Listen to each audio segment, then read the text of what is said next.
لازم بقى تجربوا طريقة المكرونة دي، سهلة وسريعة التحضير، متاخدش معاكي اي وقت، وهتعمليها من غير دقيق ولا زبدة ولا سمنة ولا زيت، ولا طعمها في منتهى الجمال، خطيرة. ولو اول مرة بقى بتشوفيني انا مطبخ يسرا، اعملي لايك واعملي شير واعملي اشتراك، ويلا بينا نشوف الوصفة القمر دي عملناها مع بعض ازاي.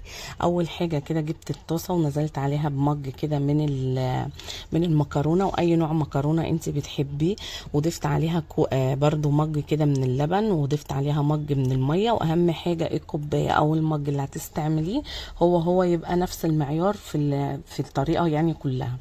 هنا بقى كده حطيتها على النار واديتها كده تقليبه، وسبتها بقى لحد كده ما ابتدت ان هي تغلي وتخش في السوا.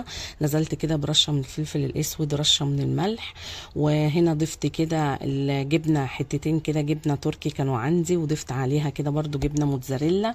ولو حابه تضيفي كركم او بابريكا ممكن برضو تضيفيها عليها برضو. وهسيبها بقى كده لحد ما الجبنه هتسيح معانا زي ما انتوا شفتوها كده، وبكده بقت جاهزه واستوت معانا خلاص. سهله جدا وما اخدتش معاكي وقت، ولازم بقى تجربوها. بصوا بقى جمال كده المكرونه عامله ازاي، تحفه، طعمها خطير. لازم تجربوها وقولوا لي ايه رايكم بقى فيها، واستنوني في فيديوهات تانية جديده. مع السلامه.